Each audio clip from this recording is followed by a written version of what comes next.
How's the body? Quite good. Okay. The shin still isn't like 100%, but Where are you still feeling it when you are feeling it? it's quite weird. So like it seems to be moving around a little bit, which is probably a good sign. Rather than any focal point. But like I'm often even getting the same pain in my right leg now. So like I'm always thinking like, if I had this feeling in my right side, would I be worried about it? Yeah. Open the knees, big push. Get. Pull the ground apart, open those knees, really good. Good man, get up, up, up. Get up, up, up. Can't go much everything that I say. We stick at that. You're not even a full year poster. Was it just around now? It's 10 and a half months. Yeah. But even doing the strides on Saturday, that's what I've been worried about the most. Yeah. Coming back from the knee is, can it hold like that impact on that? Like proper like hard stuff. Yeah. And it wasn't until I was like 4 or 5 reps in, I was like, I've only been thinking about the shin. Okay. And the knee. I felt nothing, no swelling afterwards or anything. That's pretty impressive. I'll try my best to get 8. Yep. If we even get 6 good ones, all right? Pull the ground apart, up you come. Really good. Pull the ground apart, then big push, big push. Nice. Big drive, excellent. Open those knees, get up, up, up, up, up, up. Good, good set. That's good lifting. That's not terrible. I'll fire myself. Huh? I said I'll fire myself. Generally just been going from deadlift, or from squats into deadlift. I was going to say deadlift next, so it's like you're reading my mind here. We'll throw the bar down. Nice, stroll a little bit through those shoulder blades. Good man. Careful on the first 1 or 2 that you kind of sit down rather than just pushing straight back, so you keep the knee angle stays relatively same. Whatever kind of soft knee you start with, that knee angle shouldn't really change. You use your man. I'm not doing pull-ups today, by the way. Not on a deadlift day. Not on a camera day when it's here. It's just embarrassing for both of us. Yeah. We have reputations to uphold here. Like I would always just focus on the running aspect of things and thinking that the gym is like the 1%ers. But since I started working Martina out, she really treats it like a third session in the day. So like I obviously did a run this morning. You almost need like a full reset before getting into the gym. It could be 90 minutes, 2 hours sometimes with her, and yeah, you really kind of have to be on your A game. You can't just be pottering around in here. And also, with the amount of injuries that I've had, I've found like how important the gym actually is to stay injury free. I'm not 18, 19, 20 anymore, so I don't have that kind of youth, I guess, on my side where I'm just like robust and able to kind of just power through different niggles and stuff like that. A lot of the stuff that I have now comes down to kind of weakness or anything in either glutes, hamstrings, or at the minute calf. How was the holiday in the States? More importantly, is it good? Is it? Oh, so good. I mean, just being able to switch off. Yeah. And also being in a completely different time zone. Yeah. You not worrying about any, like, couldn't really watch that many races anyway. So yeah. Even when you see people talking about like a 4x mile world record attempt and they're listing 7 or 8 names and you're not one of them, it's like it's annoying. Yeah. You get forgotten about pretty quick in this game. So. Well, once they see your pull-ups, Luke, they'll know you're in business. Don't you worry. All right, that little knee bend and then straight back. Okay. Back, push back and up. Good man. There we go. Did you see it slightly slipping out? Oh, it was like hanging on my... you did well there now. Keep at the 80. Yeah. That's good quality getting out of those. Might just drop it after 4 reps. That's fine. Yeah, drop and pick it back up. It's just figuring out what mileage I can handle. Yeah. But also, I wasn't consistent with the gym until I got injured. Yeah. Which is like hopefully going to be a silver lining in terms of...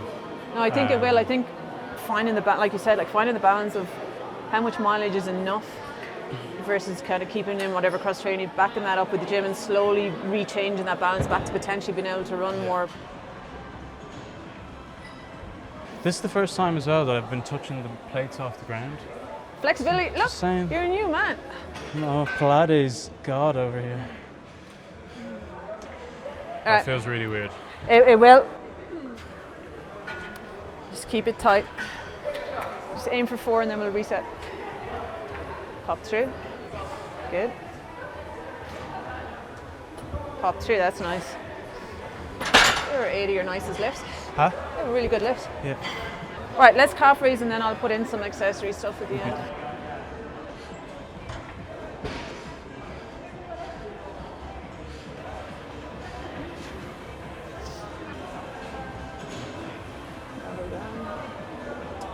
How did that feel? So that's about 50, 60 kilos probably. This doesn't feel like 10. No, it doesn't. It's close. Just bring the elbows through a little bit and get your chest up tall so we're getting a good back position while you're... Is that okay? Yeah. Good. Getting that nice pause at the top and then nice control on the way down. Are you happy to stay at that weight or do you want to drop it a little bit? Up to you. Drop it.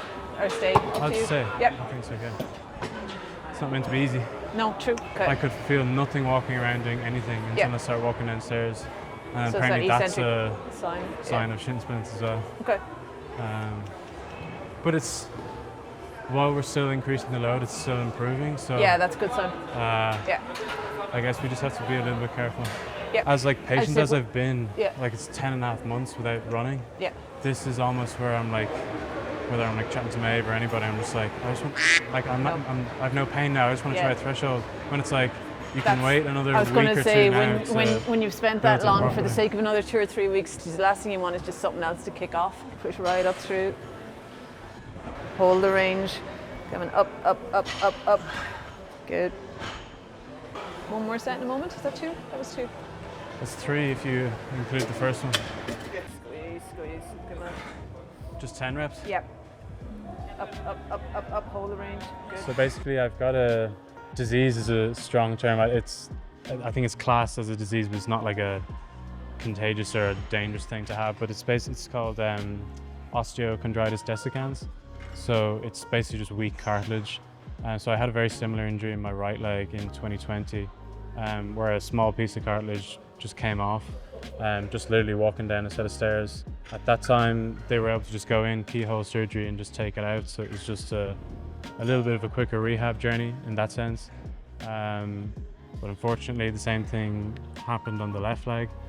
This time, it was a 2 by 2 centimeter piece, so you don't have that much cartilage in your knee. That was quite a big chunk. Just taking the piece out wasn't really an option. They were saying that I might get 2 or 3 more years out of the knee before potentially needing a knee replacement.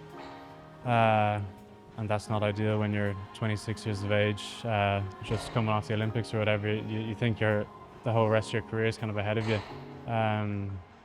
So the only other option was to go in, get surgery and try to put screws through the cartilage and stick it back on and hope that it heals. Because if so, that would buy me almost 20 years of cartilage out of my knee, so I could hopefully potentially get a full career out of it. I'm very lucky to kind of come through it quite well. The knee is quite good at the moment.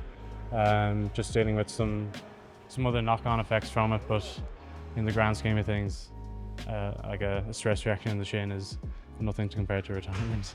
Like, I mean, with open knee surgery, you lose all the muscle in your quad, your hamstring, your calf, like almost immediately. And then I was 8 weeks non-weight bearing.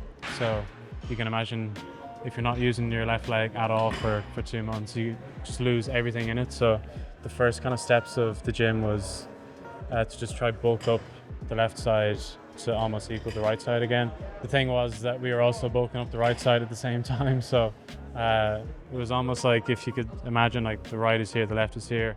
It was just kind of like that. So it took a lot longer than maybe we thought it was going to take, because I actually had a lot of untapped potential in the gym on the right leg anyway. So for the first few kind of weeks, it was mainly just kind of basic movements, whether it be bodyweight squats or trying to do as much as possible with the pressure cuff. Once I was able to kind of get into more like natural movements, I was able to move on to Martina.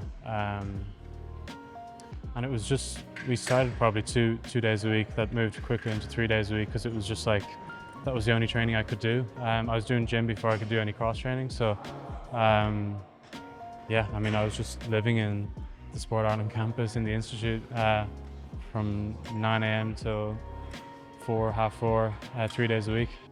Obviously Luke is looking to be in the world's best athletes, so in terms of where we are right now, we just spoke about it inside, it's the consistency of training for him that will bring about the improvements. Like, he's had a really tough, don't mind the knee surgery, just even over the last 15 to 18 months we spoke about how much cross training he has had to do because of other injuries that he has sustained. So the biggest factor for him for the next couple of months to get to where he wants to be is just consistently being able to run. This injury has been an opportunity for him to learn about other stuff that he may not have tackled. Like we've talked about his mobility, his general strength, even just his engagement with S&C may not have been what it was before this injury, but he has really come to understand there's multiple components that take being a good runner, and I think he has learned a lot of that over the last 6 to 8 months, and hopefully he can carry that through over the coming months. It's hard to be motivated when you know you have to come in for 6 to 8 hours every day to work and you're not getting to race. So to have that discipline to still come in and apply himself every day and hit those markers was like, it's a testament to who he is, but it's also what will carry him as he gets back to just running and trying to achieve the goals he has over the coming years. Just need to see how these next few weeks and months go as we gradually kind of up the running training and get back into kind of normality, I guess. But yeah, I'd hope to have an indoor season of some kind, whether that be good or bad. I just want to be back on a start line, I guess.